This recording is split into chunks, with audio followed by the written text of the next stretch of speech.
ശരിക്കും കോൺഗ്രസ്സുകാർ വീട് വെച്ച് കൊടുത്തില്ല, സർക്കാർ വെച്ച വീടുകൾ പൂർത്തിയാക്കിയിട്ടില്ല. ഈ രണ്ട് പ്രശ്നങ്ങൾ നമ്മുടെ കൺമുന്നിലുണ്ട്. സർക്കാരിന്റെ ടൗൺഷിപ്പുമായി ബന്ധപ്പെട്ട് അത് നമ്മുടെ മുന്നിലുണ്ട്. ഇപ്പോൾ കാളിദാസ് കാണിച്ചതുപോലെ തന്നെ അവസാന ചില അറ്റകുറ്റപ്പണികൾ ബാക്കിയുണ്ട്. ഈ അടുത്ത മഴക്കാലത്തിന് മുൻപ് എന്നുള്ളതായിരുന്നു മന്ത്രി കെ രാജൻ പറഞ്ഞത്. ഈ വിഷുവിന് മുൻപ് തന്നെ അവിടേക്ക് മാറാനുള്ള എല്ലാ സൗകര്യങ്ങളും ഒരുക്കുന്നുണ്ട് എന്നുള്ളതാണ് അതുമായി ബന്ധപ്പെട്ട് മനസ്സിലാക്കാൻ സാധിക്കുന്നത്. പക്ഷേ ഇതിൽ ഏറ്റവും പ്രധാനം ഈ ടൗൺഷിപ്പ് നിർമ്മിച്ച ശേഷം ഉദ്ഘാടനം നടത്തി സർക്കാർ അങ്ങ് പോയി, ആ മനുഷ്യർ മറ്റൊരു ഭാഗത്താണ് എന്നുള്ള പ്രചാരണം വാസ്തവ വിരുദ്ധമാണ്. ഇന്നും എല്ലാ മാസം 1-ാം തീയതി അക്കൗണ്ടിലേക്ക് 25,000 രൂപ വരുന്നുണ്ട് എന്ന് പറയുന്നത് അവർ തന്നെയാണ്. ഇന്നും ആ മനുഷ്യരെ സംരക്ഷിക്കുന്നത് ഇതേ സർക്കാരാണ്. മാത്രമല്ല, ഇപ്പോഴും അവർ താമസിക്കുന്ന വീടിന്റെ വാടക അടക്കം കൊടുക്കുന്നത് സർക്കാരാണ്.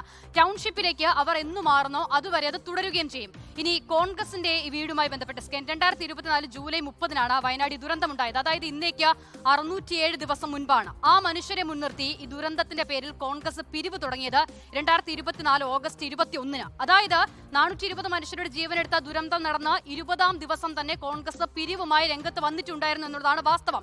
ഒരൊറ്റ രാത്രി കൊണ്ട് ചിന്നിച്ചിതറിപ്പോയ മനുഷ്യരെ മുൻനിർത്തിയാണ് ആ പിരിവ് നടത്തിയത്. അത് കണ്ടാണ് എല്ലാ ആളുകളും അവരുടെ ആ ഫണ്ടിലേക്ക് സംഭാവന നൽകുകയും ചെയ്തത്. അപ്പോൾ സ്വാഭാവികമായും അതുമായി ബന്ധപ്പെട്ട മറുപടി പൊതുജനത്തോട് പറയേണ്ട ഉത്തരവാദിത്തം കോൺഗ്രസിനുണ്ട്. ഇനിയിപ്പോൾ കഴിഞ്ഞ ദിവസം എന്താണ് പ്രതിപക്ഷ നേതാവ് വി ഡി സതീശൻ പറഞ്ഞത്? ഞങ്ങൾ അവിടെ പണി തുടങ്ങിയെന്നാണ്. പക്ഷേ ആ പണി തുടങ്ങി എന്ന് പറയുന്നത് തീർത്തും അവാസ്തവമാണ്. പണി തുടങ്ങുന്നതുമായി ബന്ധപ്പെട്ട് നിർമ്മാണ പ്രവർത്തനത്തിനുള്ള അനുമതിക്ക് പോലും അപേക്ഷിച്ചിട്ടില്ല കോൺഗ്രസ് എന്ന് തെളിയിക്കുന്ന വിവരാവകാശ രേഖയാണിത്. ഇത് ഈ മാസം 19-ാം തീയതി ലഭിച്ച വിവരാവകാശ രേഖയാണ്. ഇത് പ്രകാരം കോൺഗ്രസ് അവിടെ ഒരു നിർമ്മാണ പ്രവർത്തനത്തിനും ഇതുവരെ അനുമതി നൽകിയിട്ടില്ല എന്നുള്ളത് ഈ വിവരാവകാശം തെളിയിക്കുന്നുണ്ട്.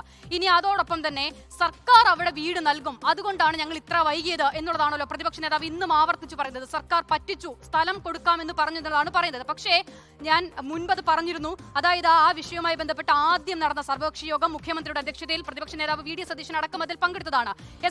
ഇത് ആ സർവകക്ഷി യോഗത്തിന്റെ മിനിറ്റ്സ് ആണ്. ഈ മിനിറ്റ്സിൽ ഒരിടത്തും പ്രതിപക്ഷം സ്വന്തമായി വീട് വെച്ച് നൽകുന്നതിനെ കുറിച്ച് പറയുന്നില്ല, സർക്കാർ ഭൂമി നൽകാമെന്നും പറയുന്നില്ല. ഇതിൽ സർക്കാരിന്റെ നിലപാടായി അവതരിപ്പിച്ചത് ദുരന്തബാധിതരുടെ ആവശ്യങ്ങൾ അറിയുന്നതിന് അവരുമായി ചർച്ചകൾ നടത്തി ടൗൺഷിപ്പ് ചൂരൽമലയ്ക്ക് അടുത്താകണം, ജീവനോപാധി കണ്ടെത്തി നൽകുന്നതിനും സാമ്പത്തിക സഹായം അനുവദിക്കുന്നതിനും ലോണുകൾ എഴുതി തീർക്കുന്നതിനുള്ള നടപടി സ്വീകരിക്കണമെന്നും ദുരന്തബാധിതർ ആവശ്യപ്പെട്ടിട്ടുണ്ടെന്നാണ്. അപ്പോൾ ഇതിന് മറുപടിയായി ആ യോഗത്തിൽ പങ്കെടുത്ത വി ഡി സതീശൻ കോൺഗ്രസിന്റെ ഭാഗത്തു നിന്നും 5 നിർദ്ദേശങ്ങൾ മുന്നോട്ട് വെക്കുന്നുണ്ട് എന്ന് പറയുന്നുണ്ട്. ഇപ്പോൾ ഞാൻ വിശദമായി സമയലാഭത്തോട് വിശദമായി വായിക്കുന്നില്ല. പക്ഷേ ആ 5 നിർദ്ദേശത്തിൽ ഒരിടത്തും കോൺഗ്രസ് ഒറ്റയ്ക്കാണ് വീട് വെച്ച് നൽകുന്നതെന്നോ അതിൽ സർക്കാർ ഭൂമി നൽകണമെന്ന് പറയുന്നില്ല. അക്കാര്യം ആ യോഗത്തിൽ ചർച്ചയായിട്ടുമില്ല. അപ്പോൾ സർക്കാർ ഭൂമി നൽകും എന്ന് പറഞ്ഞു എന്ന് പറയുന്നത് വാസ്തവ വിരുദ്ധമാണ്. എല്ലാ കാര്യത്തിലും എന്ത് നുണ പറയാമെന്നുള്ള റിസർച്ച് ഇവിടെ നടന്നുകൊണ്ടിരിക്കുന്നു എന്നുള്ളതാണ് ഏറ്റവും പ്രധാന. ഇനി ഇത്ര കാലമെടുത്ത് കണ്ടെത്തിയതോ ആനത്താരയാണത്, ആന ഇറങ്ങുന്ന ഭൂമിയാണത് എന്നുള്ളതാണ് ഏറ്റവും പ്രധാനപ്പെട്ട കാര്യം. ദിലീപ് പേര് തെറ്റിപ്പോയതാണ്. ദിലീപ് കുമാർ. ഞാൻ നേരത്തെ ഹാഷ്മി പറഞ്ഞ ആ കണക്കിൽ, അതായത് ഇനി 60 ലക്ഷം രൂപയാണ് ആ ബാങ്കിലുള്ളത്. അത് ഏതായാലും കോൺഗ്രസ് നേതാക്കൾ ഔദ്യോഗികമായിട്ടോ KPCCയോ ഇത് ഒരു റിലീസായിട്ടോ അല്ലെങ്കിൽ ഇതാണ് ഇത്രയും തുകയാണ് എന്നത് സംബന്ധിച്ച കണക്കോ അവതരിപ്പിച്ചിട്ടില്ല. ഹാഷ്മിക്ക് ഏതായാലും ഒരു ജേർണലിസ്റ്റിക് രീതിയിൽ അത് കിട്ടുകയും ചെയ്തു, അത് കളക്ട് ചെയ്യുകയും ചെയ്തു. പക്ഷേ ഈ 60 ലക്ഷം രൂപ കൊണ്ട് KPCC നേരത്തെ പറഞ്ഞിരുന്നത് 230 വീട് നിർമ്മിക്കുമെന്നാണ്. ഈ 60 ലക്ഷം രൂപയ്ക്ക് സർക്കാരിൻ്റെ ലൈഫ് മിഷൻ പദ്ധതി പോലും 4 ലക്ഷം രൂപയാണ് കൊടുക്കുന്നത്. അത് ഈ സർക്കാർ ഈ ടൗൺഷിപ്പിൽ നിർമ്മിച്ചിട്ടുള്ള ആ വീടുകളുടെ ആ നിലവാരത്തിലേക്ക് ആ നിലയിൽ അത് കെട്ടാൻ കഴിയില്ല അത്രയും തുകയ്ക്ക്. അങ്ങനെയുള്ളപ്പോൾ ഒരു 15 വീട് ഈ ലൈഫ് മിഷൻ്റെ രീതിയിൽ നോക്കിയാൽ തന്നെ അതിനുള്ള തുകയേ ഉള്ളൂ.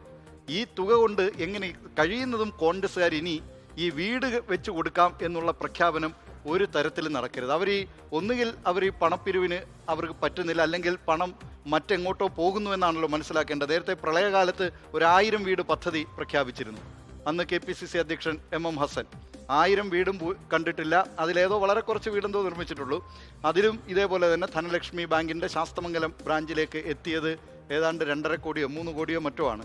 ഈ 1000 വീടിനുള്ള തുകയാണ്. അങ്ങനെ ഇവരിങ്ങനെ ഈ ഓരോ ദുരന്തം വരുമ്പോഴും ഇത്തരത്തിലുള്ള പ്രഖ്യാപനം നടത്തുകയല്ലാതെ ഇതിലൊരു ആത്മാർത്ഥത കാണിക്കുന്നില്ല എന്നുള്ളതാണ് അതിൻ്റെ വാസ്തവം.